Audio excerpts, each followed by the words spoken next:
Jean-Paul, merci de nous accorder cette interview pour VHS TV. Donc, on l'a vu, c'était retransmis en direct sur le site du VHS. Donc, Vesoul s'est imposé 1-0 samedi à Schittigheim.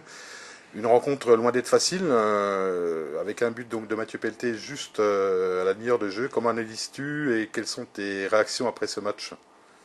Mes réactions, c'est très bien d'avoir pris ces 4 points là-bas à Schittigheim, qui n'est pas évident, c'est un déplacement périlleux.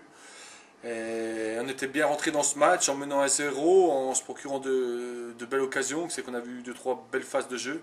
Maintenant, cette expulsion un peu sévère nous met tout de suite en difficulté et il a fallu combattre, bien défendre ensemble, ce qu'ont fait les garçons et je suis très, très fier de leur comportement sur ce match.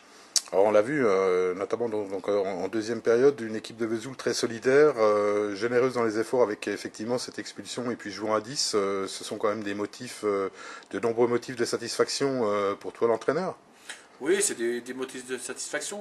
En gagnant un match, en jouant 50 minutes à 10, c'est toujours intéressant. Maintenant, il ne faut pas s'enflammer, il faut rester les pieds sur terre.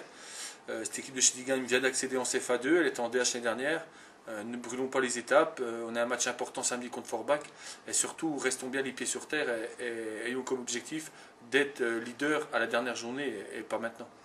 Alors justement, effectivement, réception de Forbach qui partage le même nombre de points que le VHS, samedi à 16 heures à René-Ologne. Hein. On en profite pour le souligner que l'horaire sera un petit peu différent. Une rencontre qui va pas être facile à aborder, une préparation un peu spéciale cette semaine? Non, pas une préparation un peu spéciale, on va travailler pour être prêt samedi soir. Maintenant, cette équipe de Forbach est surprenante, elle vient d'accéder aussi de DH et elle vient de réaliser 3 belles performances. Il faut faire attention, c'est une équipe qui, à mon avis, est très dangereuse, surtout à l'extérieur. Donc à nous de prendre ce match-là très au sérieux et de ne pas faire n'importe quoi et surtout pas s'enflammer. C'est surtout ça que j'ai peur, que les joueurs restent bien la tête sur les épaules parce que la saison est encore très longue et rien n'est acquis. Et puis après ce match, cette réception de Forbach, on aura une petite parenthèse dans CFA2 avec un petit volley Coupe de France. Oui, le volley Coupe de France, on va dire, comme je le dis à chaque fois, elle appartient aux joueurs. Maintenant, le tirage a lieu demain soir. Mais moi, ce qui me préoccupe, c'est ce match de Forbach. Passons déjà ce match de Forbach. Et après ce match de Forbach, on pourra se consacrer à la Coupe de France. Mais après une victoire comme ça à 10 contre 11 à Schittigheim, ça serait bête de tout gâcher chez nous. Ouais.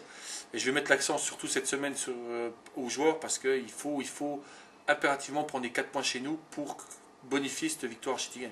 Oui, une victoire, on le rappelle, donc acquise à 10 à Schittigheim, un match qui peut servir de référence pour le VHS cette année. Oui, ça peut servir de référence surtout dans la solidarité de la part des joueurs. Maintenant, au niveau du jeu, on a vu qu'il nous reste encore beaucoup de points à travailler, tout est encore perfectible et il y a encore du boulot. Mais on va tâcher à faire ça, à repartir, à travailler, parce que le championnat de CFA2 est loin d'être acquis. Eh bien Jean-Paul, merci beaucoup. Bonne préparation pour la réception de Forbach, on le rappelle, samedi à 16 heures à René-Ologne. Et puis bonne semaine. Merci et bonne semaine à tous.